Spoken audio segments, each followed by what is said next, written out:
And now we're on Daf Chaf Gimel and Beis. Umidyanim Kivriach Armon. So this is the end of a pasuk in Mishlei, the beginning of which was quoted on Daf Chaf Gimel and Aleph. And the word Midyanim is Milosha Meriva, that separates two people, Kibriach Shenolim Boshari Armon. Right, just like a lock on a door, on a very heavy door into the castle. Ach nifsha mikiryas o, says Rava Zelot. He's called an ach because he's like a brother to Avram, he's a nephew to Avram. Sheperesh me Avram. He separated himself from Avram and he settled in stone. And what's going to happen to him as a result down the line? Umidyanim kibriach harmon shehitel midyanim kivrichin varmon. He caused Midyanim. Midyanim, we said, was merivos, were altercations between the Zerah of Lot and the Zerah of Avram. This is going to be an ongoing situation. And therefore, the Torah says, Lo yova amoni moavi b'kal Hashem. We're not going to allow a descendant of Lot, either through Ammon or Moab, to enter into Kal Hashem. Dorash Rav Vitema Rav Yitzchak. My dechsiv pasuk mishlei l'sava yevakesh nifrad uvekach toshia yizgalo. We dash it as follows: l'sava yevakesh nifrad zel Lot. That Lot separated himself nifrad from Avram in order to fulfill his hedonistic desires, and that's called l'tava yevakesh. Uvechol toshia yizgalo shenizgala klono. In other words, at the end of the day, as a result of this tava, his zera will be also to bubble kol.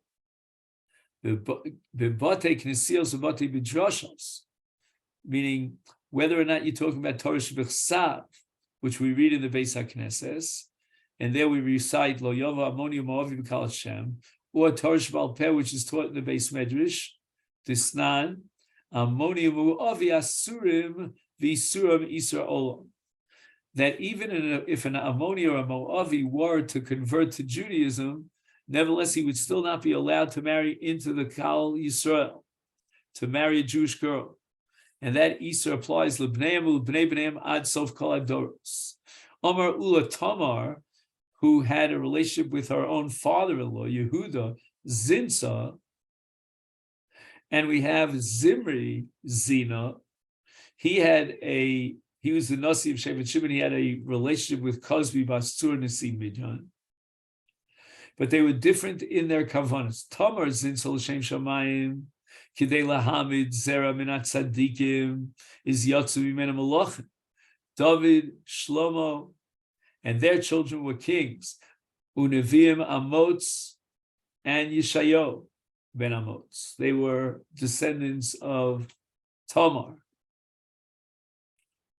But Zimri, Zina, for the sake of Znus, Naflu Olav Kama Rivos Mi Yisrael.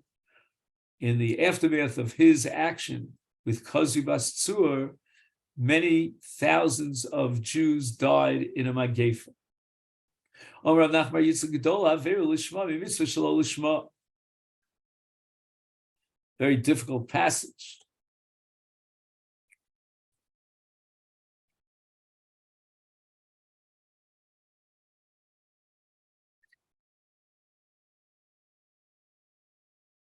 Something called an Avera L'Shem Shamayim. This is going to be Yael, right? So the implication here is that Mitzvah Shelo Lishma is not on a great level. In other words, we're comparing an Avera, although it was Lishma, to a Mitzvah Shelo Lishma. V'Omer Rav Yehuda Merav Le'olam Yasa Kodem B'Torah Mitzvah Fil Shelo Lishma Shemitoch Shelo Lishma Bo Lishma. So we see that to be Mekayim of Mitzvah, even Shelo Lishma, is a good thing. And here you're comparing an Avera to a Mitzvah Shelo Lishma.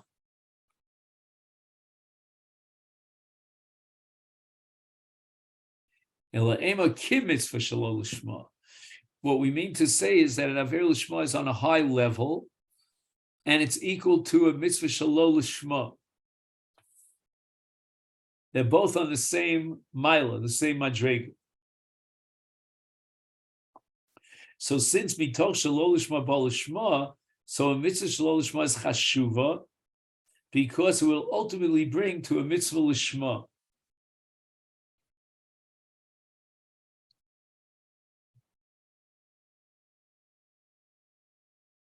Now he quotes the Maharal Miprag here in the footnote that in both cases there's a mila, a plus, and a chisaron and a minus. In the case of Avera Lishma, the mila is that it's lishma, but it's not going to bring a person to do mitzvahs because in and of itself the action is an Avera. In the case of mitzvah shelo lishma, the mila is that as a result of the mitzvah shelo lishma, will come to do it lishma, but the action itself is shelo lishma as opposed to avera lishma.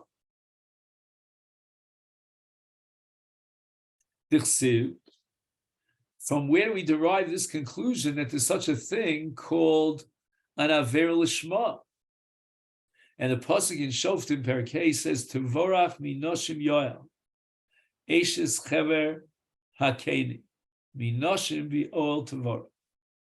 So just a little bit background. When Devorah was a shofetes b'Yisrael, Dvorah Neviah, Klal Yisrael were meshubah to some melech, some king of Canaan by the name of Yavin.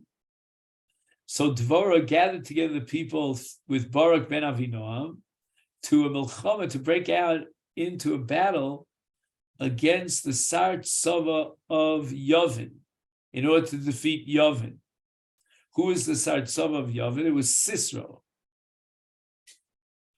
And HaKadosh Baruch Hu was machnia machnes Sisera lifnei Barak, but nimlat Sisera levado, ubarach li'ol shal yael eshes chara kin. Ola al mishkavo limnucha. So he went to rest. He was very tired. Ukshenir and while he was asleep, she killed him. She knocked a peg into his head, and he died. And Oz Gavra Yad Yisrael al Yavin Melech Canaan Asher Risu Oso. And after that great Yeshua, then Dvorah and Barak sang the famous Shiras Dvorah. At the end of this entire episode, and after the song was sung, the Torah says, "V'shvacho shel Yael minoshim bi'oel tevurach." And there's some sort of equation here between Yael and Noshim B'Oel. Who are these Noshim B'Oel? Ma Noshim B'Oel. So Rivka Rachel V'Leah. In each one of these four emos, it says Oel. V'Sar it says Hine Hi Ba'Oel.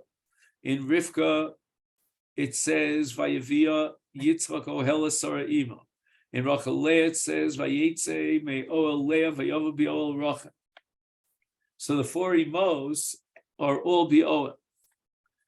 And the bracha that's being bestowed upon Yael, who did this Aver Shel Lishma, is equating to the bracha limos. Now, what was the bracha limos as if it was Shalol Lishma? So there are two interpretations here.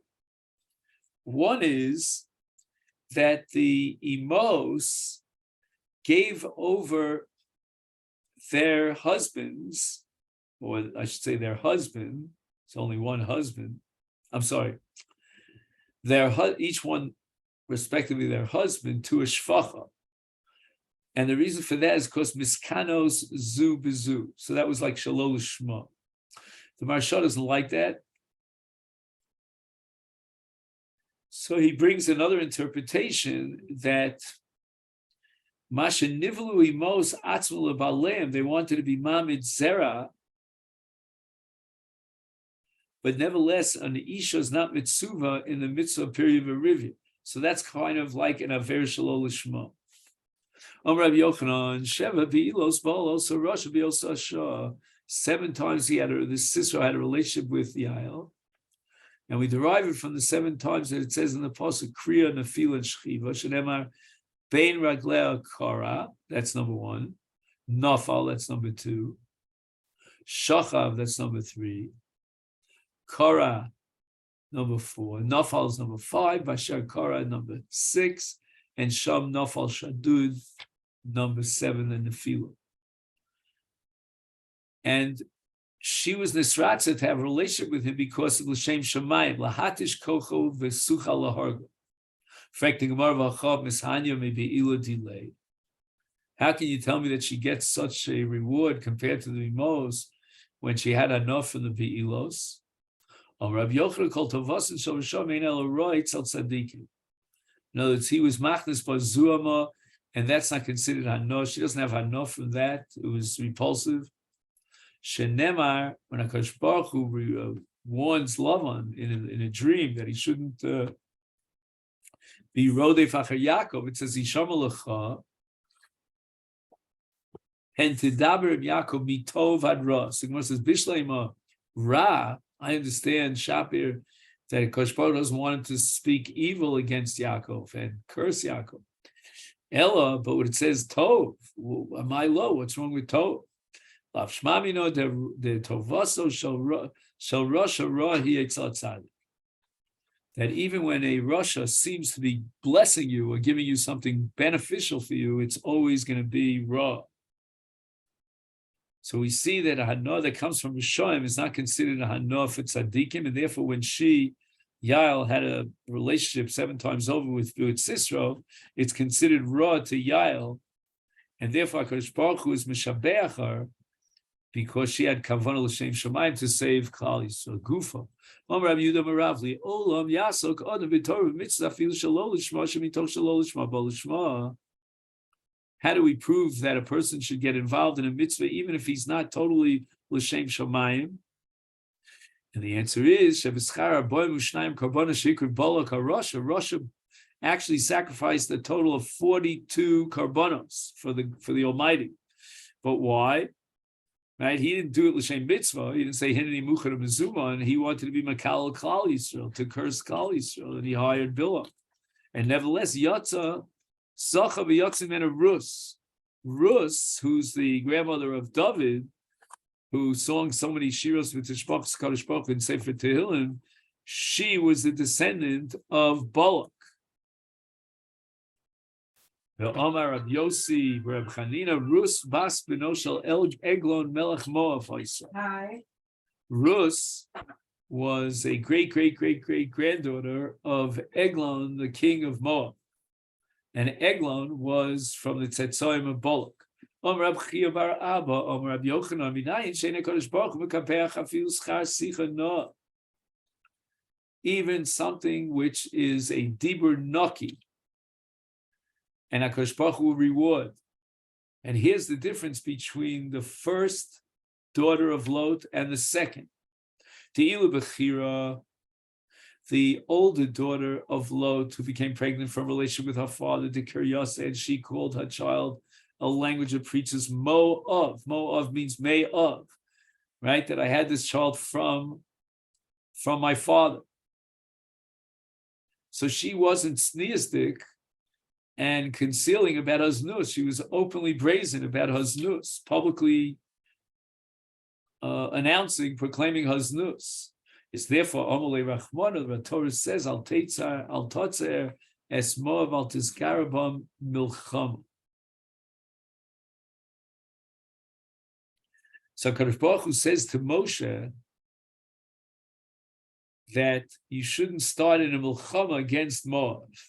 And the Gemara is medayik. Milchama hu delo aval tziurei tzarina. HaKadosh Baruch Hu is not going to be mad to you to go out to battle against Moab, but you're allowed to afflict punishment or suffering on Moab. Vilu hatzeira. What about the second daughter of Lot? The Karise ben Ami.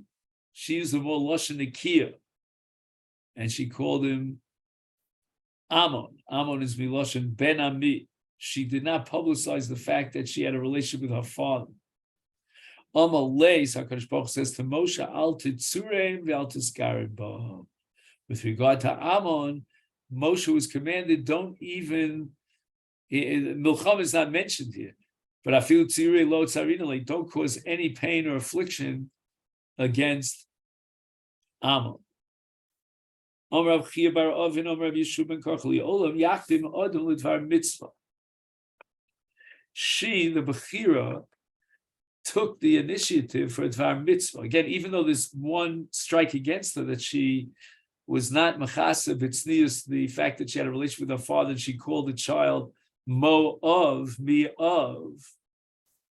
But nevertheless, she took the initiative first. She was Mizdares L'kaimi Miyad, is therefore B'schar Laila Acha Shektamdiya. There's only one difference of one night between the first older and the second, the younger, is nevertheless habachira, right? Hikdima habachira l'tzira is nevertheless zochsa v'kadma arba doros b'Yisrael malchus. The offspring through the generations of the older daughter, which is Moab, right? The mother of Moab, she will get 4 generations earlier than Ammon. What do I mean? Rus was a descendant of Moab, of the older daughter who was makdim by one night. And from Rus we have Oved. From Oved we have Yishai. And from Yishai we have David HaMelech and then Shlomo HaMelech. So we have 4 generations of Tzetzaim of Malchus. And these are 4 generations before the Tzetzaim of Ammon. Mitzatzai Tzeira, from the younger sister who only had a relationship on the second night, we wait for Rechavam ben Shlomo, who is born to Nama HaMonis,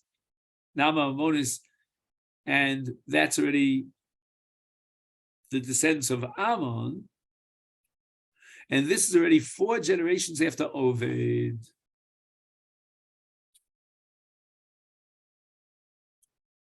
So here we are on the top of Daf Chav Daled Amud Aleph, and we're up to the Mishnah, and Mitzvah Shem, Lineda tomorrow at 9:45, we're going to learn the Mishnah here on Daf Chav Daled. Let me wish you a great day.